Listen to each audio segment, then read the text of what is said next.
En este podcast haré un resumen del capítulo 8 del libro Ontología del lenguaje, titulado Emociones y estados de ánimo. Las posturas físicas, emocionalidad y lenguaje se comportan entre sí de manera congruente. La transformación de uno de estos dominios se traduce en modificaciones en todos los demás. Pero para que haya cambios a largo plazo es necesario intervenir en los tres dominios, es decir, postura física, emocionalidad y lenguaje. La emocionalidad en nuestra concepción tradicional. La emocionalidad son los asuntos del corazón, no de la mente. Las emociones son determinantes básicas de lo que podemos o no lograr en los dominios del trabajo, aprendizaje, sociabilidad, espiritualidad, etc.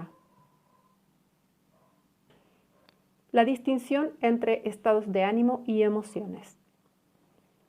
La interrupción del fluir de la vida es un quiebre. Un quiebre siempre implica un cambio en nuestro espacio de posibilidades. Lo que creemos posible puede dejar de serlo y lo imposible puede tornarse probable. Entonces, cada vez que el espacio de posibilidades cambia, esto es un quiebre. Por ejemplo, al manejar nuestro auto, podemos ir en flujo normal. Este flujo se interrumpe si el freno no me funciona cuando llego a una esquina. Entonces hablamos de que hay un cambio en el espacio de posibilidades y por lo tanto se generan emociones. Otro ejemplo, si un cliente nos llama porque aceptó una importante oferta, entonces el horizonte de posibilidades para mí cambia y experimento felicidad, optimismo y excitación. La emoción es una distinción que hacemos en el lenguaje para referirnos al cambio en nuestro espacio de posibilidades a raíz de determinados acontecimientos. Los acontecimientos gatillan emociones. Si los sucesos desaparecen, las emociones normalmente también desaparecen. Se abre un espacio de diseño al identificar el tipo de acontecimiento que produce este cambio emocional. Los estados de ánimo son diferentes a las emociones. Los estados de ánimo no remiten necesariamente a condiciones específicas y no los podemos relacionar con sucesos determinados. Los estados de ánimo viven en el trasfondo desde el cual actuamos. También están relacionados a un horizonte de posibilidades, a un espacio de acciones posibles. En los estados de ánimo, la relación entre posibilidades y acción se revierte. La forma en que el horizonte de posibilidades donde nos encontramos, correspondiente al estado de ánimo en cuestión, condiciona nuestras acciones. Independiente del lugar o lo que hagamos, siempre estamos en algún estado de ánimo, no elegido ni controlado. Nos comportamos dentro de los parámetros que ese estado de ánimo especifica. La emocionalidad condiciona el actuar y cómo somos mientras estamos en ese estado. Los estados de ánimo los tenemos y ellos también nos tienen a nosotros. Nos convertimos en nuestros estados de ánimo. El lenguaje esconde los estados de ánimo. Por ejemplo, si digo, me siento feliz, el yo es el que siente la felicidad. El yo toma precedencia, pero en realidad es al contrario, porque es el estado de ánimo el que siente. ¿Debemos entonces resignarnos a nuestros estados de ánimo? No. El postulado es que al cambiar el observador de estados de ánimo que somos, abrimos posibilidades de acción que permanecen escondidas al observador que se limita por el sentido común. Ser capaces de observar los estados de ánimo nos permite intervenir en su diseño, diseñar acciones para cambiarlos. Existe una estrecha relación entre emociones y estados de ánimo. El estado de ánimo empieza con una emoción ligada a un acontecimiento y se convierte en un estado de ánimo si permanece. Esto pasa, por ejemplo, con acontecimientos importantes como un romance o un fallecimiento. Los estados de ánimo y las emociones son fenómenos similares. Los estados de ánimo son constitutivos de la existencia humana. Siempre estamos inmersos en estados de ánimo, son un hecho de la vida. Diferentes lugares también parecieran tener distintos estados de ánimo. Por ejemplo, hablamos del estado de ánimo de Buenos Aires o el estado de ánimo de Santiago, ya que al hablar o pensar en estos lugares evocamos un estado de ánimo. Otro ejemplo, los países tropicales versus los países nórdicos. Cada uno tiene un estado de ánimo. Los ciclos climáticos provocan estados de ánimo, ya que los asociamos a posibilidades diferentes a cada uno. Las estaciones del año, los días de la semana. Por ejemplo, el humor de las personas el viernes es diferente al humor el día lunes. Incluso a distintas horas del día, el humor de una persona es diferente. Y también existen estados de ánimo según la edad. Estados de ánimo y acción. Cada estado de ánimo especifica un espacio de posibilidades, un espacio de acciones posibles. Maturana sostiene que las emociones y los estados de ánimo son predisposiciones para la acción. Por ejemplo, decimos, este perro está enojado.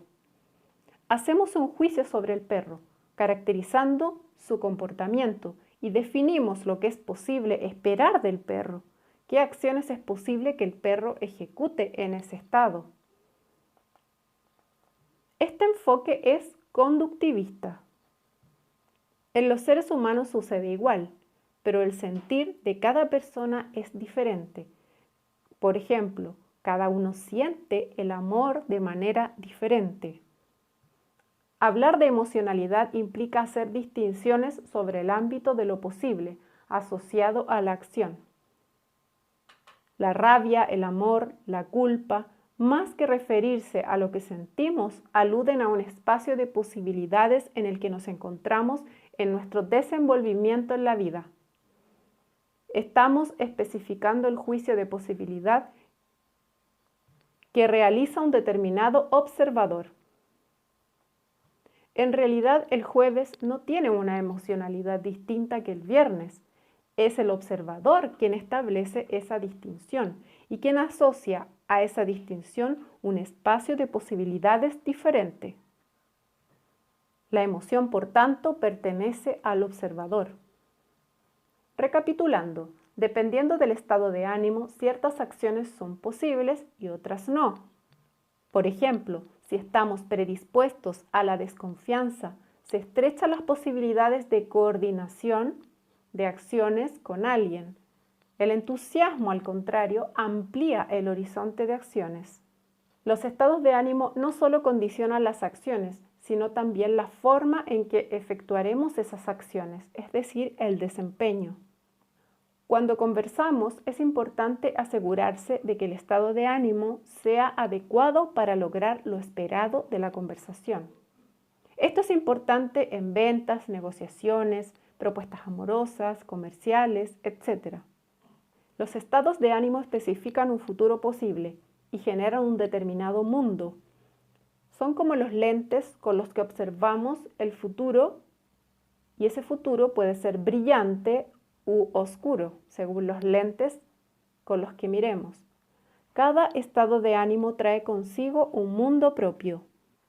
Normalmente suponemos que el mundo es tal cual lo observamos. Si estamos mal de ánimo, por ejemplo, juzgamos que todo lo que nos rodea es negativo. Esas características positivas o negativas no pertenecen al mundo mismo, sino al observador que somos, según nuestro estado de ánimo. Dos dominios complementarios de observación de los estados de ánimo. La existencia humana reconoce tres dominios primarios: el cuerpo, la emocionalidad y el lenguaje. En el dominio de la biología y de la corporalidad, mejor dicho, de la biología, este corresponde al comportamiento de nuestros componentes biológicos, es decir, es lo que sucede en el sistema nervioso, digestivo, etc. En la corporalidad hablamos del comportamiento físico de un individuo, por ejemplo, cómo gesticula, cuáles son sus posturas, cómo se mueve, etc. Ambos dominios están relacionados. Observando los estados del ánimo desde el subdominio de la biología. Existe un nexo fuerte entre la conformación del cerebro y la actividad de los lóbulos frontales y las emociones y estados de ánimo de las personas. Según investigaciones, la personalidad de los individuos cambia según el área frontal donde tengan más actividad. Por ejemplo, una mayor actividad en el área frontal izquierda está relacionada a un carácter positivo y optimista. A pesar de ello, es posible cambiar nuestra conformación cerebral interviniendo a nivel de nuestras emociones y estados de ánimo. Los desequilibrios hormonales también producen cambios en los estados de ánimo. Un cambio del estado emocional también produce modificaciones biológicas. El estado de ánimo es un factor importante en la recuperación, por ejemplo, de muchas enfermedades. Observemos los estados de ánimo desde el subdominio de la corporalidad. Existe una conexión entre la postura corporal y nuestra vida emocional. Podemos saber cómo está alguien al ver su postura. Por ejemplo, al observar El Pensador de Rodin o La Pietà de Miguel Ángel o los retratos de Goya. Podemos describir sus estados de ánimo. Es interesante que muchas veces cambiando nuestra postura también podemos cambiar nuestro estado de ánimo. Por ejemplo, trotando, bailando, haciendo yoga, etc. La sonrisa también tiene esa capacidad. Activa el cerebro para producir alegría y deleite. Las posturas físicas no son inocentes. Si se desea cambiar la posición en la vida, es necesario cambiar también nuestras posturas físicas. Veamos la relación entre los estados de ánimo y el lenguaje. Según el estado de ánimo, nuestras conversaciones son diferentes. Maturana dice que las conversaciones no son solo un fenómeno lingüístico. Una conversación es siempre una combinación de dos factores, lenguaje y emociones. Ambos deben estar equilibrados y en coherencia. Esto nos permite ejecutar una reconstrucción lingüística de nuestros estados de ánimo y emociones. Podemos traducir los estados emocionales en una estructura lingüística. Entonces, los estados de ánimo pueden ser representados y reconstruidos en términos lingüísticos. Desarrollamos dos dominios de acción y diseño. Podemos intervenir en los estados emocionales usando el lenguaje y viceversa. Entonces, diseñar secuencias completas de intervenciones donde el lenguaje y las emociones se van a modificar entre sí. Esto, por ejemplo, lo usan mucho los seductores en el amor, en la política, en las ventas, en la religión, etc. Usan el lenguaje y las emociones. Las conversaciones pueden ser una herramienta fundamental para cambiar los estados de ánimo de otras personas y los nuestros. Y eso abre nuevos dominios de acción hacia una reconstrucción lingüística de los estados de ánimo. Tanto los juicios como los estados de ánimo tienen un espacio de acciones posibles, especifican un futuro posible y también colorean el mundo en que vivimos. Entonces podemos tratar a los estados de ánimo como juicios automáticos del mundo. Son automáticos porque no se trata de juicios que emitamos. Los estados de ánimo anteceden a la acción. Estamos inmersos en ellos, no los elegimos. Por ejemplo, si estamos en el estado de ánimo entusiasmo, el juicio que reconstruye este estado de ánimo es: esto es entusiasmante. La estructura, por lo tanto, es: yo afirmo que X está sucediendo. Y después yo juzgo que X va a ampliar mis posibilidades en el futuro.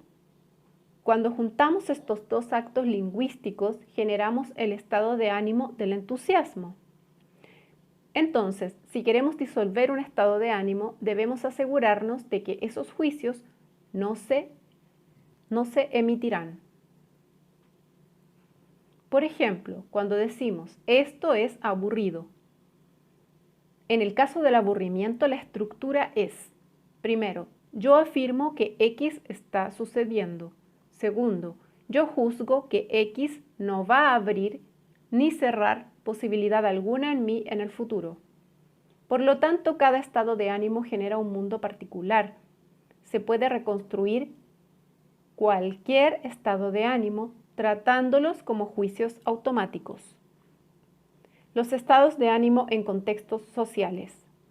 Los estados de ánimo son individuales, pero muy contagiosos. Los estados de ánimo individuales siempre se originan dentro del estado de ánimo social y comunitario. Los líderes son los diseñadores de los estados de ánimo de sus comunidades. En el ámbito empresarial, el estado de ánimo de la primera línea es central para la construcción de su identidad pública. Además, es un factor decisivo para saber lo que la empresa será capaz de lograr, cómo va a reaccionar ante los cambios, etc. Para los deportistas, los estados de ánimo son muy importantes en el desempeño de un equipo. Para los militares, en sus acciones militares. Los estados de ánimo son importantes para moldear el comportamiento económico, por ejemplo, la bolsa de comercio. ¿Podemos hacer algo con los estados de ánimo? Mucha gente se hace responsable de sus estados de ánimo y se da cuenta de que existen acciones que pueden cambiarlos, pero no logran ver que también pueden modificar el estado de ánimo del entorno social. Esto hace que muchas veces nos saturemos de un entorno y nos movamos a otro, y así la vida nunca se estabiliza realmente. Por lo tanto, es bueno asumir la cuota de responsabilidad que nos corresponde y así abrir posibilidades.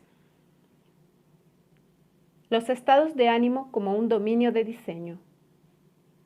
Podemos adoptar una posición activa en nuestros estados de ánimo personales y del entorno social en que participamos, y en vez de ser arrastrados, podemos moldearlos. Si los estados de ánimo y las posibilidades están tan estrechamente conectadas, al modificar nuestro horizonte de posibilidades, modificamos nuestros estados de ánimo. Todas las conversaciones tienen el poder de modificar los estados de ánimo. Es un proceso de transformación mutua que incluye estados de ánimo y emociones. Por ejemplo, una conversación para coordinar acciones o conversaciones para acciones posibles o conversaciones para posibles conversaciones. Algunas pautas para el diseño de los estados de ánimo son las siguientes. 1. Convertirse en observador de estados de ánimo para identificarlos. 2. No somos responsables de los estados de ánimo en que nos encontramos, simplemente estamos en ellos, pero sí somos responsables de si permanecemos o no en ellos. 3. Cuidarse de las historias que hemos fabricado en torno a nuestros estados de ánimo. 4. Una vez identificado el estado de ánimo, debemos buscar los juicios que corresponden. ¿Cómo estoy juzgando al mundo? ¿Cómo estoy juzgando a la gente que me rodea? ¿Qué juicios tengo acerca de mí mismo? ¿Qué juicios tengo acerca del futuro? 5. Una vez identificado nuestro estado de ánimo como un juicio automático, podemos identificar la estructura lingüística que subyace al juicio. 6. Una vez que tenemos la estructura, podemos examinar si las afirmaciones que incluye esta estructura son verdaderas o falsas, si los juicios están fundados o no, si las declaraciones son o no válidas. 7. Buscar acciones que realizar para cambiar esas afirmaciones o juicios. Por ejemplo, tener conversaciones. 8. Si caemos de manera recurrente en el mismo estado de ánimo, podemos realizar acciones anticipadas, por ejemplo, hacer ejercicio físico. 9. Beneficiarnos de personas adecuadas. 10. Considerar el nexo entre el cuerpo y los estados de ánimo. 11. Actuar para intervenir en nuestra biología, por ejemplo, usando una receta médica. 12. No podemos evitar los estados de ánimo. El propósito del diseño es abrir la posibilidad de intervención. Hemos llegado al final de este resumen.